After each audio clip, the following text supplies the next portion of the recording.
आजको विद्यार्थीहरूलाई ग्रामरको एउटा धेरै महत्त्वपूर्ण टपिक जसको नाम हो कन्डिसनल सेन्टेन्स। कन्डिसनल सेन्टेन्स हिजो मैले 4 प्रकारका हुन्छन् भनेर पढाएको थिएँ। आज म चौथो प्रकारको कन्डिसनल सेन्टेन्स जसलाई चाहिँ अनरियल पास्ट सिचुएसन पनि भनेर भनिन्छ त्यो पढाउन गइरहेको छु है। र नेपालीमा सुन्ने कन्डिसनल सेन्टेन्स चौथो नम्बरको फोर्थ नम्बर कहाँ प्रयोग गरिन्छ भन्दाखेरि यसलाई इंग्लिशमा सुन है। मैले चाहिँ ल्यापटपमा लेखेको छु, ल्यापटप अगाडि मेरो छ, ल्यापटप हेरेरै म तपाईहरुलाई पढाउँदैछु। नम्बर यसको युज के छ भने युज फर प्रयोग गरिन्छ हाइपोथेटिकल। हाइपोथेटिकल भनेको काल्पनिक कुराहरु। Use for hypothetical situations in the past. बितेको समयमा तपाईले कुनै कामहरु गर्न सक्नु भएन, कुनै काल्पनिक कामहरु। हाइपोथेटिकल भनेको वास्तविक होइन। बितेको समयमा तपाईको मनमा जे कुराहरु आएको थियो त्यो काम तपाईले पूरा गर्न सक्नु भएन, काल्पनिक कुराहरु। Things that did happen in the past. जुन चीजहरु बितेको समयमा घटेन है। बितेको समयमा मैले यस्तो गरेको भए, यस्तो गरिसकेको भए, त्यस्तो भइसकेको हुन्थ्यो भन्ने सेन्स बनाने कन्डिसनल सेन्टेन्स टाइप 4 को प्रयोग गरिन्छ। अब यसमा नानी तिमीलाई के छ भने पास्ट परफेक्ट टेन्स लाई कसरी प्रयोग गर्ने भन्ने कुरा आउनु पर्छ। पास्ट परफेक्ट टेन्स को सूत्र के हुन्छ नानी? Subject plus had plus verb 3 plus object. यसमा पहिला इफ राखिन्छ अनि सब्जेक्ट राखिन्छ अनि पास्ट परफेक्ट टेन्स को सेन्टेन्स स्ट्रक्चर राख्नु पर्छ। अनि उतापटि would have प्लस verb 3 प्रयोग गरेर पनि सेन्टेन्स बनाउन सकिन्छ। would have plus verb 3, should have plus verb 3, could have plus verb 3 राखेर सेन्टेन्स बनाउन सकिन्छ। यो कहाँ प्रयोग गरिन्छ भन्दाखेरि बितेको समयमा तपाईले कुनै काम गर्न सक्नु भएन, काल्पनिक कामहरु। त्यो काम मैले गरिसकेको भए यस्तो भइसकेको हुन्थ्यो भनेर अनुमान गर्नु परेमा, त्यस्तो कुराहरु व्यक्त गर्नु परेमा के प्रयोग गरिन्छ? कन्डिसनल सेन्टेन्स टाइप 4 प्रयोग गरिन्छ। यसमा नानी सूत्र के हुन्छ?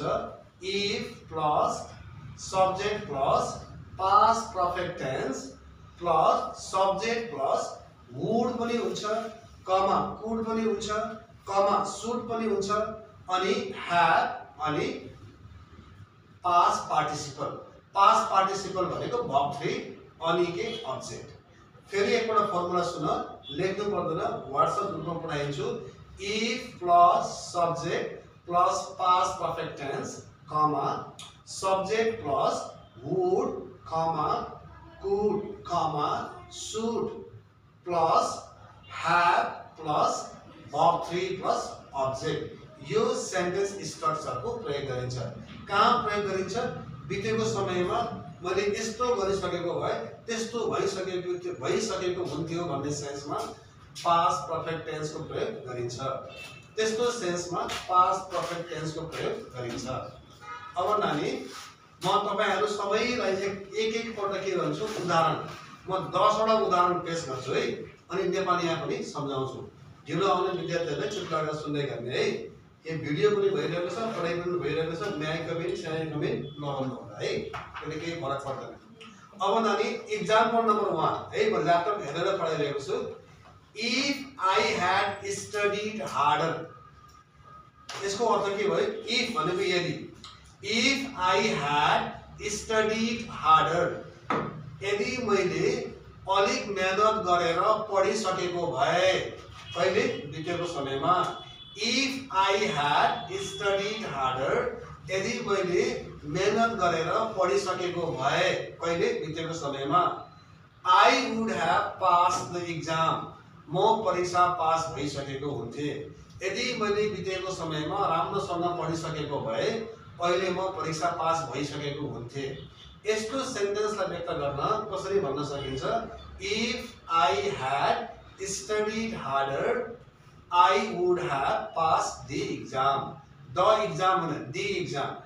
इक्जाम अगाडि के छ भोवेल साउन्ड छ दी हुन्छ म अफिस गइरहेको छु यसले इंग्लिशमा भन्नु पर्यो भने I am going to the office हुन्छ द अफिस हुँदैन किनभने अफिस अगाडि के प्रयोग गरिएको छ भोवेल साउन्डको प्रयोग गरिएको छ है।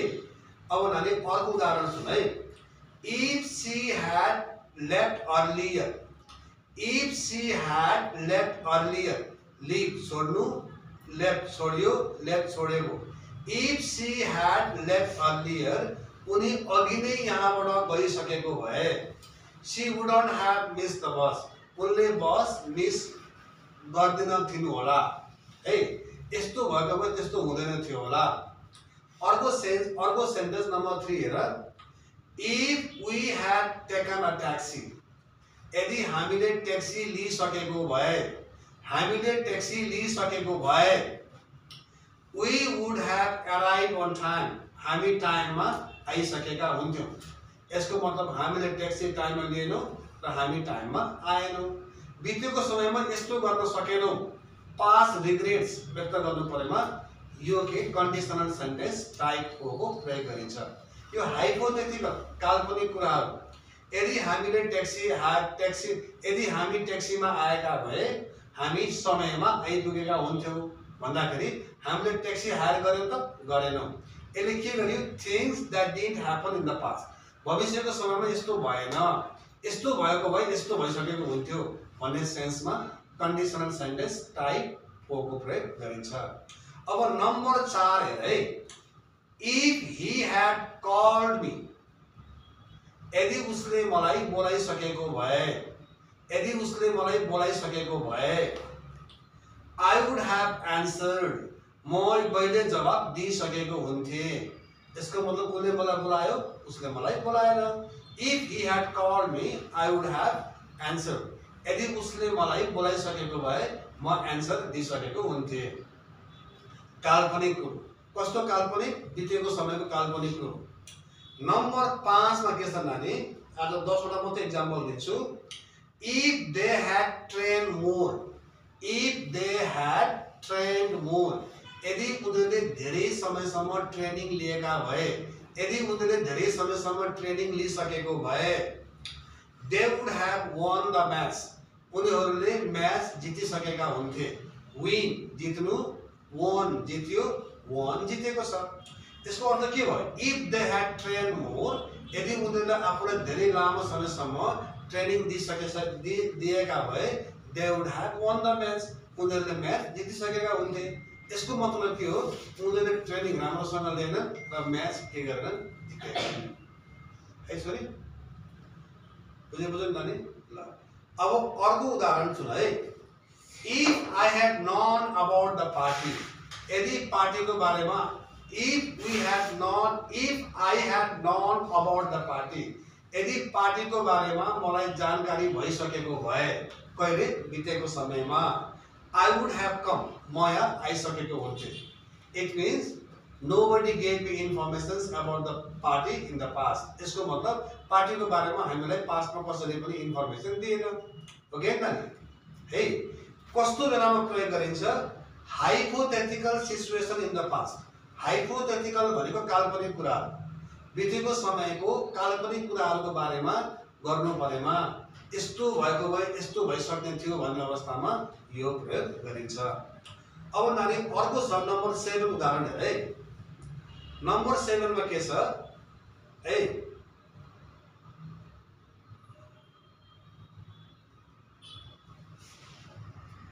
he had worn a jacket wear लाउनु wear लायो worn लगाएको wear लाउनु wear लगायो worn लगाएको।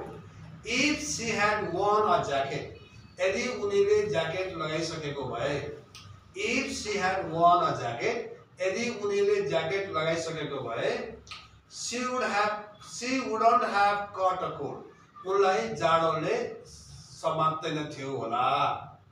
यदि उनले ज्याकेट लगाइसकेको भए उनीलाई चिसोले नसमातेको हुन्थ्यो है।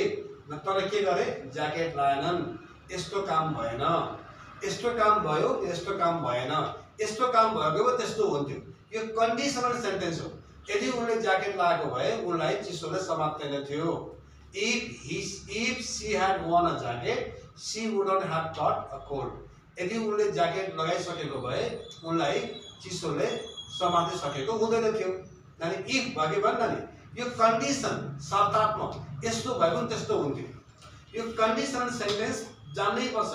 तपाईहरुलाई इंग्लिश राम्रोसँग बोल्नको लागि ग्रामरको 11 टपिक्सहरु राम्रोसँग आउनु पर्छ। त्यसको लागि 9 महिनासम्म पढ्नु पर्छ। अनि मात्रै इंग्लिशको बेस तयार हुन्छ र आईएलटीएस मा जान सकिन्छ। कतिपय विद्यार्थीहरु आईएलटीएस मासँग पढ्न आउँछन् उनीहरुलाई इंग्लिशको बेसै छैन, टेन्सै आउँदैन, कन्डिसनल सेन्टेन्सै आउँदैन, ग्रामरको कुनै पनि टपिकमा राम्रो नलेज छैन।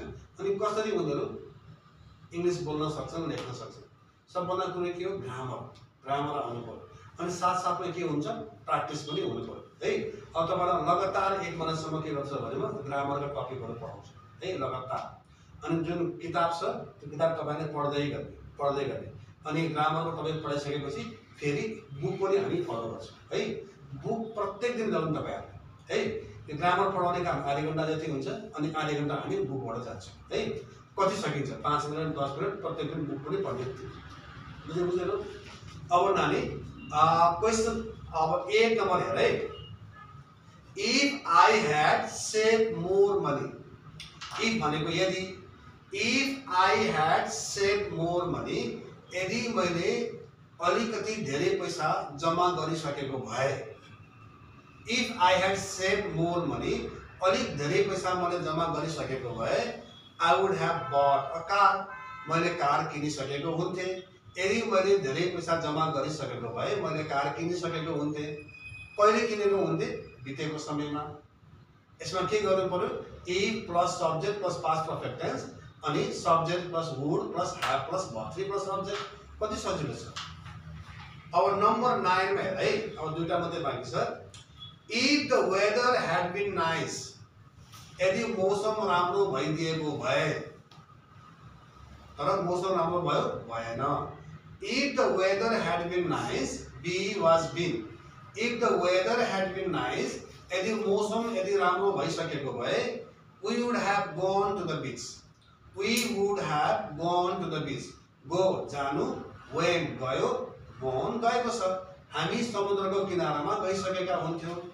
यदि मौसम राम्रो भइदिएको भए हामी समुद्रको किनारामा गइसकेका हुन्थ्यौं है। तर हामी मौसम पनि राम्रो भएन, तर हामी समुद्र किनारामा पनि गएनौं। तर के कुरो हो यो? काल्पनिक कुरो। बितेको समयमा यस्तो गर्न सकिएन। केको लागि? Things that didn't happen in the past. बितेको समयमा यस्तो भएन, यस्तो भएको भए त्यस्तो हुन्थ्यो भन्दाखेरि कन्डिसनल सेन्टेन्स टाइप 4 को प्रयोग गरिन्छ। नानी लास्ट एक्जाम्पल छ। If he had studied medicine. Study पढ्नु, स्टडीड पढ्यो, स्टडीड पढेको। If he had studied medicine यदि उसले मेडिसिन पढिसकेको भए he would have become a doctor. ऊ डाक्टर भइसकेको हुन्थ्यो। तर उनले मेडिसिन पढ्यो पढेन, डाक्टर भयो भएन। यदि उसले मेडिसिन पढिसकेको भए ऊ डाक्टर भइसकेको हुन्थ्यो। कहिले? बितेको समयमा। बितेको समयमा यस्तो हुन सकेन है भनेर काल्पनिक कुरा गर्नु परेमा के प्रयोग गरिन्छ? कन्डिसनल सेन्टेन्स टाइप 4 को प्रयोग गरिन्छ। अब नानी सुन है। अब अलिकति म 2 मिनेट अझै यस बारेमा भन्छु। इफ लाई अगाडि हटाएर पनि सेन्टेन्सलाई बनाउन सकिन्छ। जस्तै यदि उसले मेरो बहिनीलाई जिस्काइसकेको भए उसलाई म मज्जाले पिटिसकेको हुन्थे। यसलाई इंग्लिशमा कसरी भन्ने? If he had teased my wife, sorry, if he had teased my sister I would have beaten him severely. यदि उसले मेरो बहिनीलाई जिस्काइसकेको भए उसलाई म पिटिसकेको हुन्थे।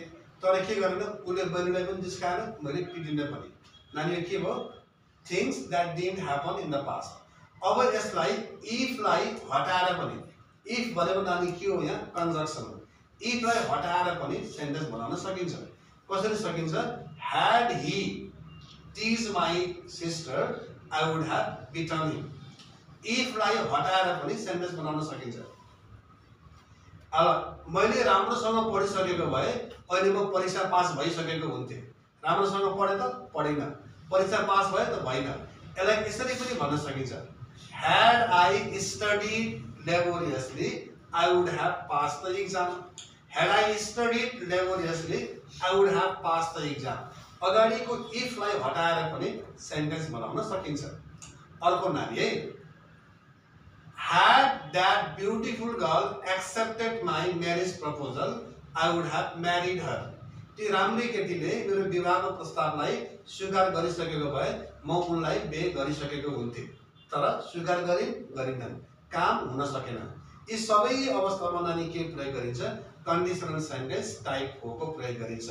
फेरि म सूत्र के भन्छु? if plus subject plus past perfect tense plus object comma subject plus would plus have plus verb 3 plus object. would को ठाउँमा could र should पनि आउन सक्छ. ल dear students, I teach IELTS, TOEFL, Duolingo, OET, Oxford test, and I teach English, general English and advanced English also. If you want to join my offline IELTS, offline and online class, please give me call at 9865090939. This is my NTC number and you can join my class. Thank you very much. Please subscribe to my channel and hit the bell icon also. Thank you very much.